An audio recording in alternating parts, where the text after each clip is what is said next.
Everybody had to tie one fly from things they found around camp. Then each person would get 5 casts. Most fish wins. Had these earplugs from possibly the scariest landing of my life. Oriental snack mix. The pill I take when I want to go sleep. The name of this fly is good for nothing fly.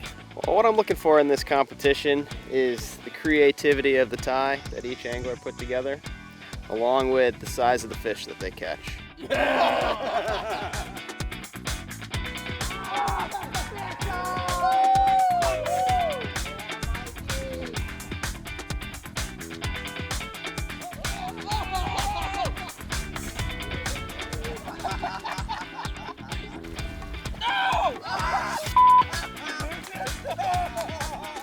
Now there was only one thing left to do.